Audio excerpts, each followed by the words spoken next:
Сәлеметсіздер ме, құрметті оқушылар? Отыра қойыңыздар. Ендеше балалар, бүгінгі біздің өтетін сабағымыздың тақырыбы қандай екен?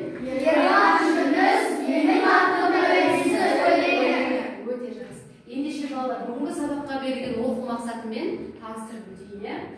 Әдеби шығармада көтерілген әлеуметтік қоғамдық мәселені идеясы арқылы түсіндіру. Балалар, біз бұл өлеңді бірінші өтіп өткен жоқпыз, бұл сабақты кәдімгідей өтіп жүрміз.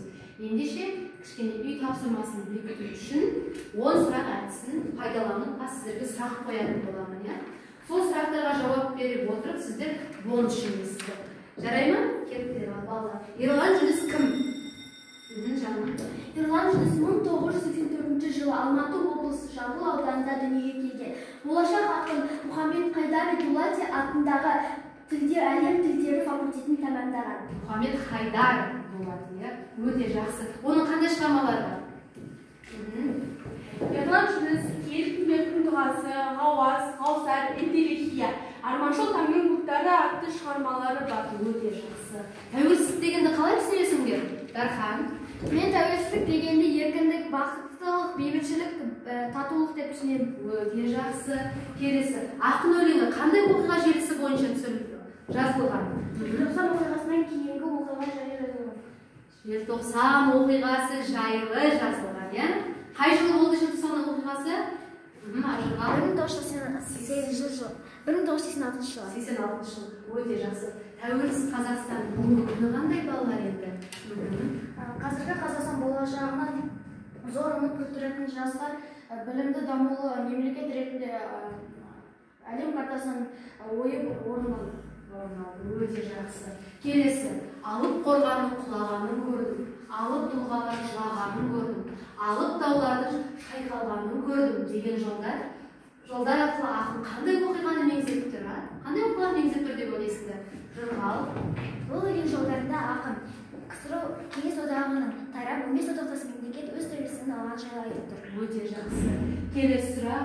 1986 жылғы көтеріліс туралы айтып беріңдер дейді. Кім айтады екен? Дархан айта ғой. 1986 жылғы болған көтеріліс қазақтың кімді алып тастады қазақтың Қонаев атамызды алып, орнына Колбинді қойған үшін қазақ басқарсын деп жастар көтеріліске шықты. Алаңға шықты, өте жақсы. Ендеше балалар, шығармадағы басты ой қандай? Негізгі пікір қандай? Тәуелсіздіктің оңайлықпен келмегенін оны қадірлеуіміз және сақтауымыз керек жер. Өте жақсы. Енді өлең сіздерге ұнады ма? Ұнады ма өлең? Жақсы. Өлең. Ендеше балалар, бүгінгі біз оқу мақсатымызға жету үшін топтық жұмыс орындаймыз. Ол үшін бірінші топ ол тәуелсіздік тобы, екінші топ Қазақстан. Тәуелсіздік тобына ел шеңбері әдісі беріледі, ал екінші топқа дейін және кейін кестесі беріліп отыр. Осы тапсырмаға берілген дескриптор шығармада көтерілген мәселені анықтайды, қазіргі өмірмен байланыстырады. Ал біздің қалыптастырушы бағалауымыз бір ұсыныс, бір тілек әдісі, және бұл тапсырмаға 4 ұпай берілетін болады. Қазір мен сіздерді ел шеңберінің таныстырып өтейін. Ел шеңбері, бірінші шеңбер не, екінші шеңбер қалай, үшінші шеңбер неліктен, төртінші шеңбер нәтиже. Ал екінші топтың дейін-кейін кестесі міне тәуелсіздік алғаннан кейінгі Қазақстан, тәуелсіздік алғаннан кейінгі Қазақстан. Осы тапсырмадағы жүйелер бойынша жұмыс жасайтын боласыздар. Ал біз келсе жұмысымызды бастаймыз. Ал бізде бірінші топ тапсырманы орындап тұрды. Қане, таныстырым жасап жіберіңіздер. Бірінші сұрақ біздегі тәуелсіздік. Тәуелсіздік не? Тәуелсіздік бұл ұлы ұғымдардың бірі. Мен тәуелсіздік дегенді еркіндік, бостандық, бейбітшілік деп түсінемін. Қазақстанның тұңғыш президенті Нұрсұлтан Әбішұлы Назарбаев айтқандай, тәуелсіздік бұл біздің басымызға қонған бақ құсы. Біз оны басымыздан ұшырып алмай, әрі қарай сақтап құрметтеуіміз қажет. Өте керемет. Келесі. Қалай? Желтоқсан көтерілісі 1986 жылы 17-18 желтоқсан аралығында Алматыда болған қазақ жастарының КСРО үкіметінің отаршылық әміршіл әкімшіл жүйесіне қарсы наразылық қарсы наразылық. Наразылығы, иә? Өте жақсы, Алла қояйық. Келесі. Енді неліктен ол көтеріліс болды деген. Көтерілістің басталуына комитет ешкіммен санаспай ол Кімді алып тастады? Дінмұхамед Қонаевты алып тастап, оның орнына Колбинді қойды. Және де олар сол Колбинді қойғанына қарсылық, наразылық білдіріп, жастар алаңға шықты. Өте жақсы. Келесі. Тәуелсіздіктің нәтижесі Қазақстанның ілгері мемлекет ретінде қалыптасуы мен дамуы тәуелсіздіктің нәтижесі екені анық. Ұлы дала жаңа тұрақты қуатты мемлекет ретінде құрылды. Еліміздің іргесін бүтіндеп шекарамызды бекемдедік. Өте жақсы, керемет. Бірінші топтың жұмысы өте жақсы орындалды, иә? Экономикалық әлеуетіміз бен мәдениетіміз, дініміз бен салт дәстүріміз еселене отырып, отанымыз береке мен бірліктің киелі мекеніне айналады. Өте жақсы, міне. Қазір осындай тәуелсіздің ақ туының астында өмір сүріп жатырмыз, иә? Ендеше екінші топ, бірінші топтың жұмысын бағалап жіберейік, иә? Ер жігіт. Маған бірінші топтың жұмысы өте ұнады. Олардың жұмысы толығымен аша білді. Тақырыпты толығымен аша білді. Өте жақсы, рахмет. Ал енді екінші топтың кейін кестесімен танысайық, иә? Ал, бастайық. Азаттықтың ақтарына жеткенше қанша қазақ құрбан болды. Ақтабан шұбырында, Алқакөл суламасында қазақтың есінде ұлы қасірет болып есте қалды. Жоңғар шапқыншылығының кесірінен 100 мыңнан астам жауынгерден айырылып, қорғаныс халықты қосқанда одан да көп.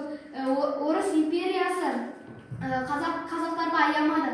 Олар шаруалар жаппай қоныстандырғанның арқасында қазақтардың өзі бұрыннан жалғасып келе жатқан салт дәстүрінің бәрін ұмыта бастады. Және де өздерінің жерлері мен үйлерін тастап, басқа жақтарға көшті. Олардан қалған жерлері мен үйлерін өздері иемденіп алып жатты. Орыстардың жаппай отарландыруының кесірінен қанша қазақ құрбан болды. Өте жақсы. Дархан қазір тәуелсіздік алғанға дейінгі қазақтардың жай-күйін айтып өтті. Келесі. Кеңестік билік тұсында Қазақстанда 2 рет аштық орын алды.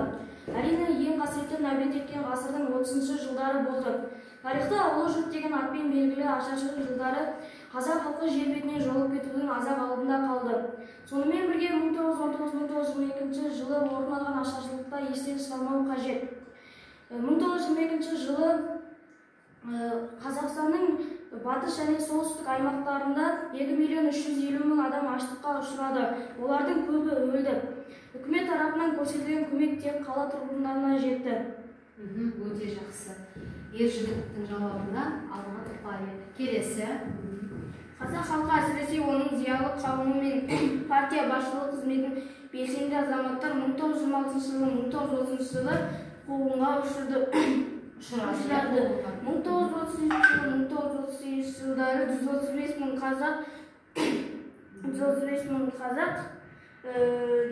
интеллигенциясы толығымен атылды. Саяси репрессияның толқынында қаза тапқан ақын жазушылар басым бөлігі жазаға ұшырады.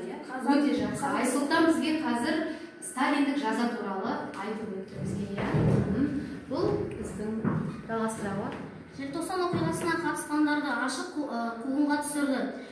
Дүрбелеңге қатысқандардың 99 адам ұсталып, 264 студент оқудан шығарылды. Өте жақсы. Бұл осылардың жауабы болатын. Бұл қазір тәуелсіздік алғанға дейін Қазақстанды суреттеген болатын. Енді, ал қазіргі біздің жағдайымыз қандай екенін біздің оқушыларымыздың көзінше?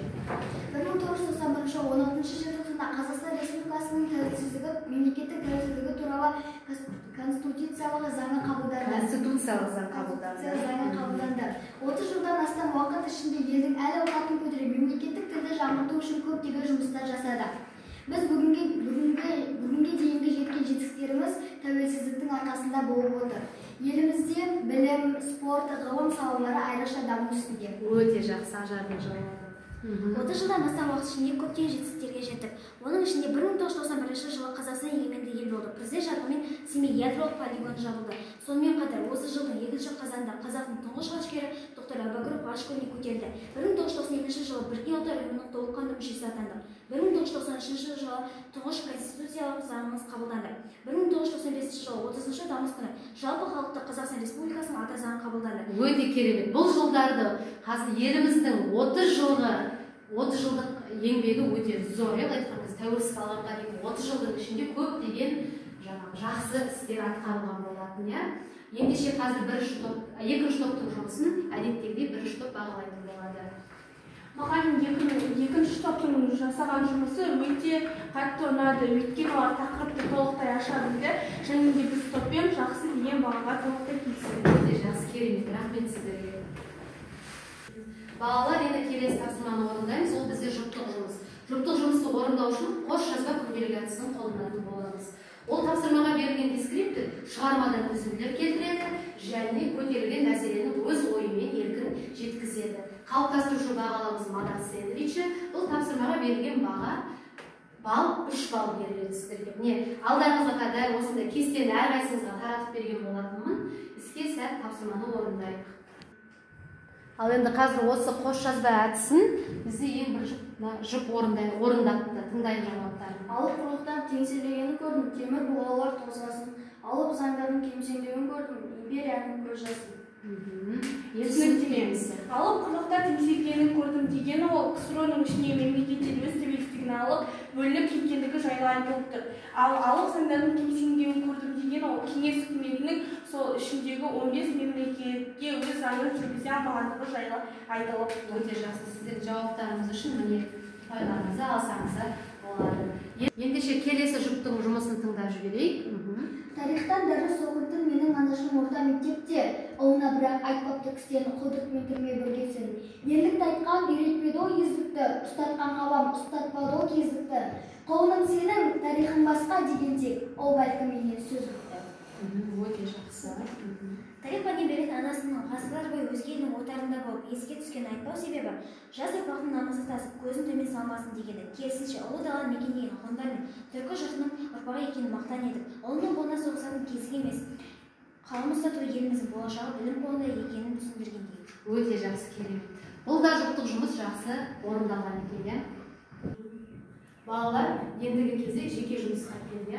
Ол үшін үшбу хат әдісі арқылы, яғни сол әдісті қолданып, шығармадан алған әсеріңізді сипаттап, достарыңа хат жазасыңдар. Бұл тапсырмаға берілген дискриптор шығармадан алған әсерімен бөліседі және құрылымын сақтап хат жазады. Ал қалыптастырушы бағалау ретінде жапондық бағалау әдісі және бұл тапсырмаға 4 ұпай берілетін болады.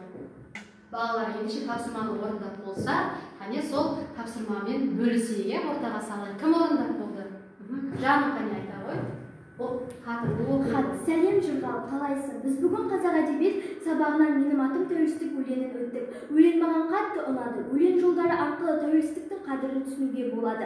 Өлең арқылы тәуелсіздік бізге қиындықпен келгені және ол бізге басымызға қонған бақ екенін түсінуге болады. Жырғал, сен де менің атым тәуелсіздік өлеңін оқып көр. Саған да ұнайды деп ойлаймын. Сау бол. Хат өте жақсы жазылған екен. Мен барлықтарыңызда осындай ойда деген ойдамын, сол оймен келісеміз. Осындай пікірде екендеріңізге сенемін. Ал балалар, біз сабақтың соңына да келіп жеттік. Енді бүгінгі сабақтан алған білімімізге кері байланыс беріп жібердік. Ол үшін пікірлер әдісін қолданатын боламыз. Бірінші, жағымды пікір. Не ұнады бүгінгі сабақтан сіздерге? Олданма. Мен бүгінгі осы тақырып арқылы Ерлан Жүністің кім екен, және де оның қандай шығармалары бар, тәуелсіздіктің бізге қандай қиын жолмен келгендігін және де тәуелсіздікті ары қарай сақтап құрметтеуіміз қажет екенін түсіндім. Өте жақсы. Келесі, сындарлы сын. Не нәрсені жақсарту керек деп ойлайсыңдар ол үшін? Яғни біздің қазіргі қазақстанға өзіміздің үлесімізді ары қарай қосып жалғастыруымыз қажет. Қосуымыз керек, өте. Ендеше балалар, келешекке арналған пікір. Ол туралы не айтасыңдар? Ажар айта ғой, қане?